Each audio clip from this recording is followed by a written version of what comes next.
Next up, we have a very fun conversation that I think you're gonna love, and a lot of you in the room who not only have kids in your house that play youth sports that one day will wanna remember all of that stuff, you guys are in the same boat as well if you played a sport when you were younger. You'll know what I mean when we're talking about the legacy of youth sports, lifelong memories, and collectibles.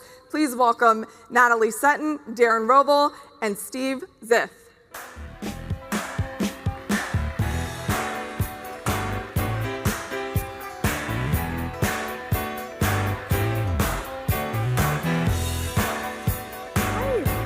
Welcome, Darren. Hi. Thank you. Good. How are you? Hi. Great. Welcome. Take a seat. This is the fun group. Little pressure. A lot of pressure. What do you mean? Well, I don't know. They all said you were fun, so just gonna throw that out there. Just a bit. So we have right to my left, your right, Natalie Setton with the Harlem Globetrotters. Thank you for being here. Darren Rovell from Cllct Media, and Steve Ziff from Cllct as well. This is such a cool conversation that we're about to have that I know all of you are very passionate about. You all work in the intersection of nostalgia and fandom. What is it about youth sports that creates such lifelong emotional attachment to teams, moments, and memorabilia? Natalie, go ahead. Yeah, I mean, I think any sport that youth are coming into, that's their entry point to that sport. So the experience that they have with that sport is likely going to carry them, through their adult life. And so that can define whether they want to get into baseball, basketball, soccer, football.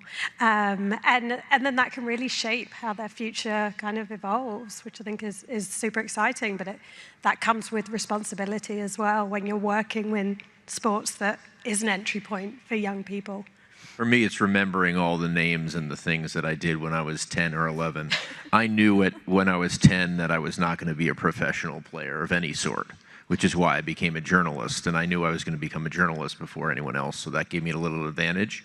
But, just remembering, me bowling over Joey Chappell to win the championship in, 1988, and the few pictures that you have. I have 708 million pictures of my kids, but I have 11 pictures of my entire youth sports history. So it is. These things don't leave your head. They do not clear the cache of your head. The names, the teams, what your uniform looked like, and so when you think about all the things that inspire us and that we enjoy, that we can go to the back of our head when there was COVID and it was lonely and whatever, like youth sports is definitely up there. When you see someone who you haven't seen in 30 years, like I was on vacation in, I don't even know where it was, Costa Rica, and I'm like, oh my God, is that Gurinder Wadhwa? I haven't seen him in 30 years. So it's exciting. And it's how kids learn about the game. I mean, it's one of the 3 ways now that kids become fans of sports, right? They either learn it from social media, they learn it from video games, or they learn it from collecting. And so this is a big attribute of where youth sports intersects with this entire world of collectibles, predominantly in trading cards. And we're all just very fortunate that we're sitting at the precipice of a massive movement where this is going to be a big connection to the future of youth and the way that they interact, both through the game itself and then also through this entire movement of memorabilia. Yeah, I mean, the conversation around collectibles and memorabilia has exploded within the last couple of years. It's why you guys are sitting here and talking about it, and a lot of the audience members are shaking their heads saying, yes, they know, because they are a part of that as well, which I think is very, very cool. I want to give you guys an opportunity to talk about your partnership, because as you guys sit here on the stage, they are partners now. Cllct and the Harlem Globetrotters, as they approach 100 years, have now turned to a partnership. Talk about the excitement behind that and why that was a driving force for all of you. Okay, I'll go first. So yeah, as you mentioned, the Harlem Globetrotters turn 100 in 2026.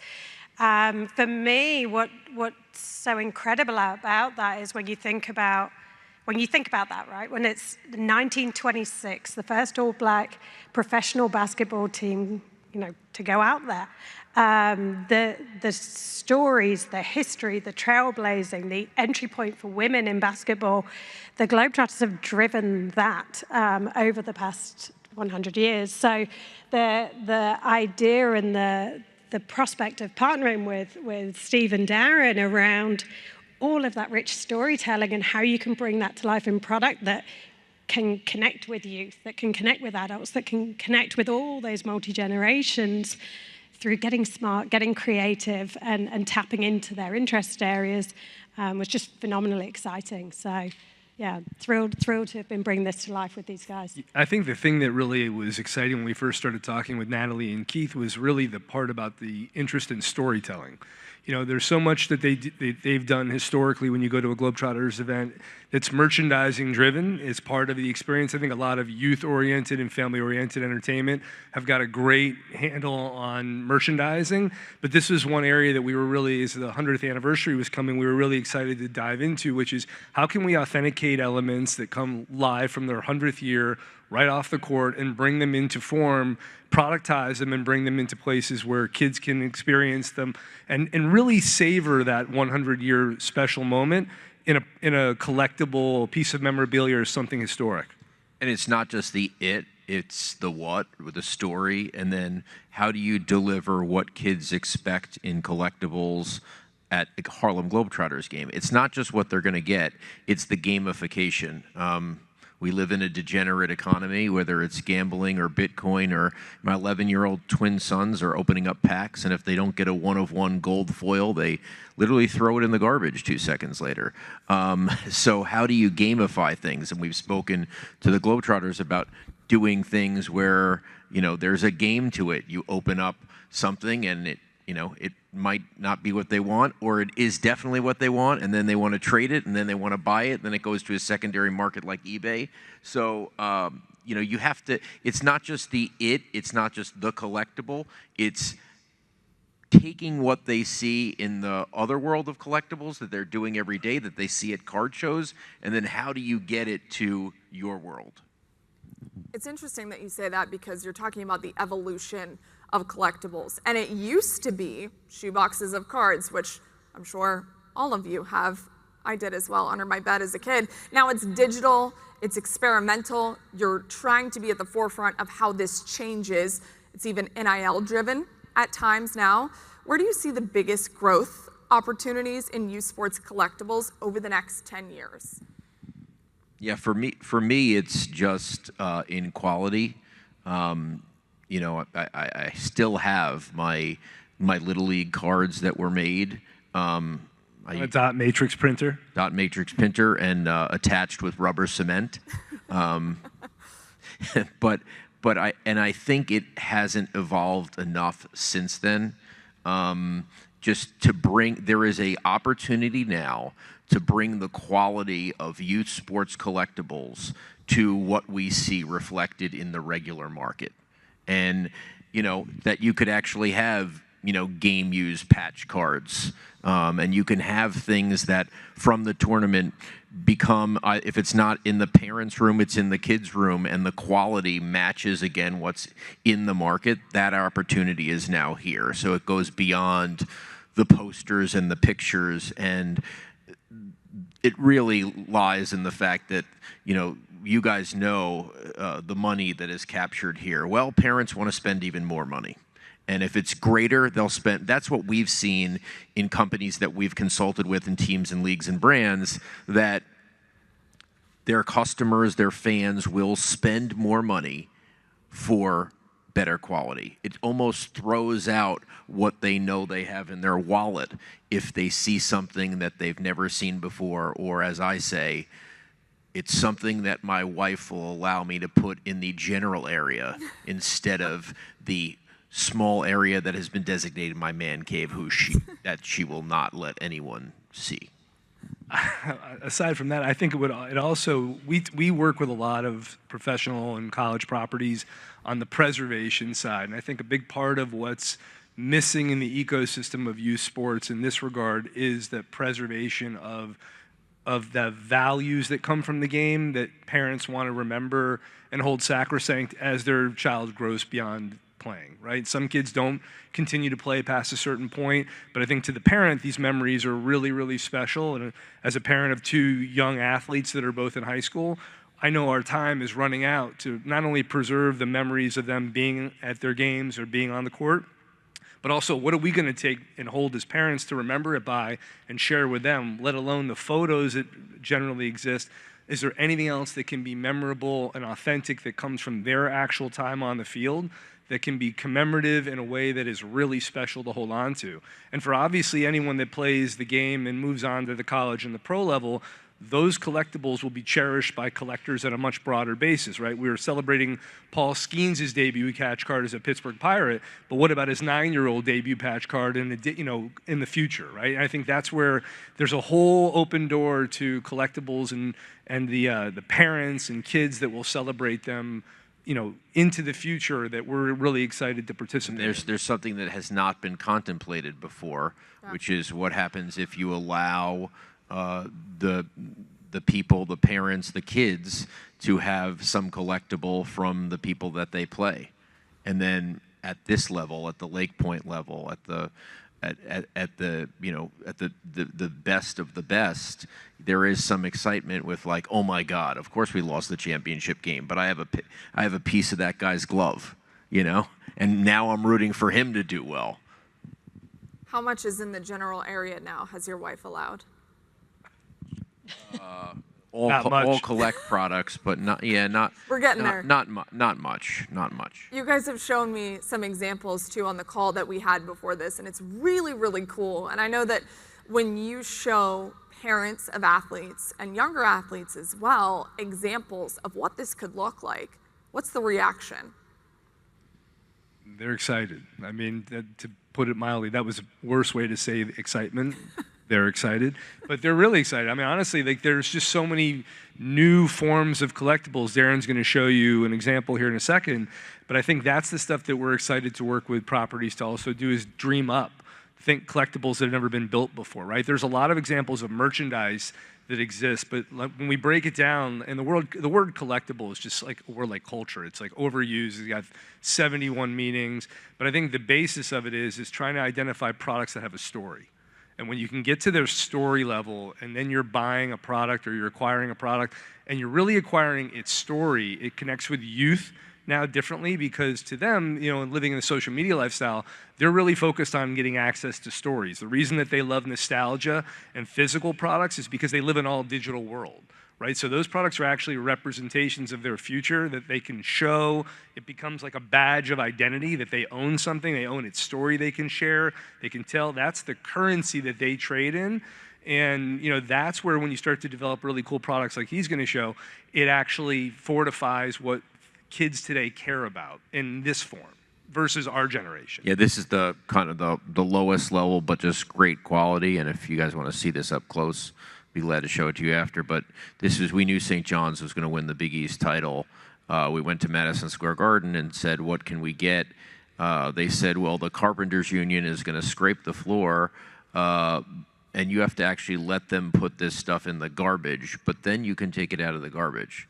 So that's what I did. And you get here a piece of the bench towel, a piece of the confetti, a piece of the Gatorade logo. You flip it around, you get a piece of the St. John's logo. You get a piece of the three-point line. They had to take that off because MSG has the professional three-point line. That was the college three-point line. And you get a piece of the Big East logo. And you numbered it to 100, hand-numbered it, sold it for $200, and sold it out. So you turn. One man's trash is another man's treasure. Yes.